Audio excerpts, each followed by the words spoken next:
लोगों के मन में पुलिस अधिकारियों को लेकर जो संदेह और डर होता है वो धीरे धीरे ही सही लेकिन खत्म हो रहा है। इसी वजह से पुलिस विभाग के कुछ ऐसे अफसर जो जमीनी स्तर पर जाकर जरूरतमंदों के लिए काम कर रहे हैं, ऐसे कई अधिकारी हैं जो सोशल मीडिया के जरिए लोगों से जुड़ रहे हैं। अलग अलग राज्यों के पुलिस विभागों द्वारा शुरू की गई नेक पहल के कारण बहुत से लोगों के जीवन में बदलाव आ गया है। आज ऐसे ही एक और नेक पहल के बारे में हम आपको बता रहे हैं। ये पहल है तेलंगाना के मुगुल और जयशंकर गुलपल्ली जिले के में बतौर सुप्रिंटेंडेंट ऑफ पुलिस नियुक्त आईपीएस संग्राम सिंह पाटिल और उनकी टीम ने शुरू की है। 2015 में बैच के आईपीएस ऑफिसर रहे 36 वर्षीय संग्राम सिंह पाटिल एक डॉक्टर भी हैं। साल 2011 में अपनी मेडिकल की पढ़ाई पूरी करने के बाद उन्होंने 1 से 1.5 साल प्रैक्टिस की और उसके बाद उसी दौरान यूपीएससी की तैयारी भी शुरू की।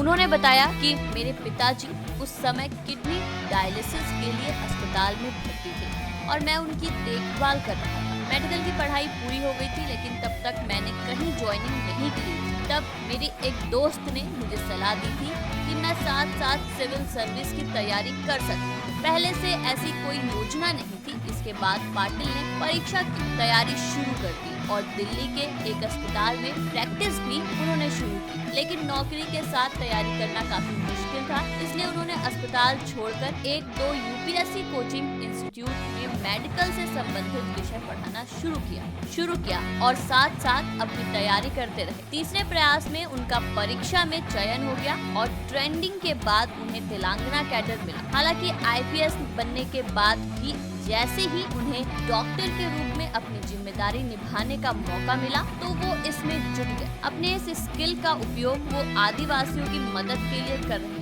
उन्होंने बताया कि जिला छत्तीसगढ़ और तेलंगाना के बॉर्डर पर है। इस इलाके में कोटिया कोया आदिवासी समुदाय की लगभग 100 बस्तियां। इन इलाकों में हम रूटीन पेट्रोलिंग के लिए जाते हैं और उस दौरान हमने देखा कि यहाँ पर लोगों को बहुत सी मूलभूत सुविधाएं तक नहीं मिल पा रही हैं। ये इलाके शहर से काफी दूर हैं और परिवहन की उपलब्धता नहीं है, इसलिए समय पर उन्हें चिकित्सा भी नहीं मिल पाती है। इन सभी परेशानियों को देखते हुए पाटिल ने उनके लिए एक डॉक्टर की तरह काम करने का फैसला किया। वो बताते हैं कि उन्होंने अपनी टीम के साथ मिलकर तय किया कि इन इलाकों में नियमित रूप से हेल्थ कैंप लगाए जाए। इसके लिए उन्होंने इंडियन मेडिकल एसोसिएशन वारंगल से मदद मांगी और जिला अस्पताल व हेल्थ सेंटर के डॉक्टर भी उनके साथ इस अभियान में जुड़े हुए हैं। वो बताते हैं कि नियमित तौर पर अलग अलग जगहों पर हेल्थ कैंप लगाए जा रहे हैं। इन कैंपों में पाटिल और उनकी टीम के साथ 15-20 डॉक्टर भी जाते हैं। मुलुगु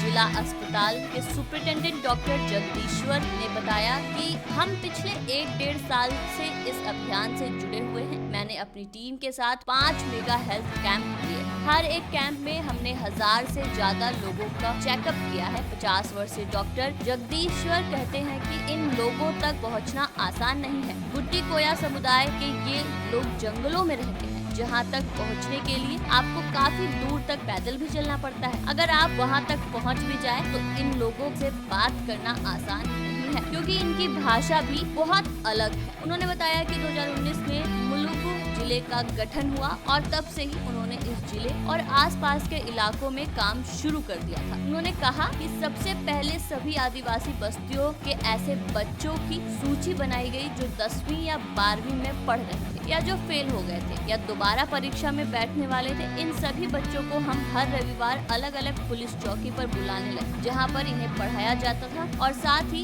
एक्सरसाइजेस कराई जाती थी। इस पहल के पीछे का उद्देश्य इन बच्चों से 10वीं 12वीं पास युवाओं के लिए निकलने वाली विभिन्न भर्तियों का फॉर्म भरवा कर तैयारी कराना शुरू करना था। इसीलिए इस योजना को सफल बनाया गया। फिलहाल इस स्टोरी में इतना ही। अगर आपको हमारी स्टोरी पसंद आती है तो आप चैनल को लाइक, कमेंट, सब्सक्राइब जरूर करें। आपके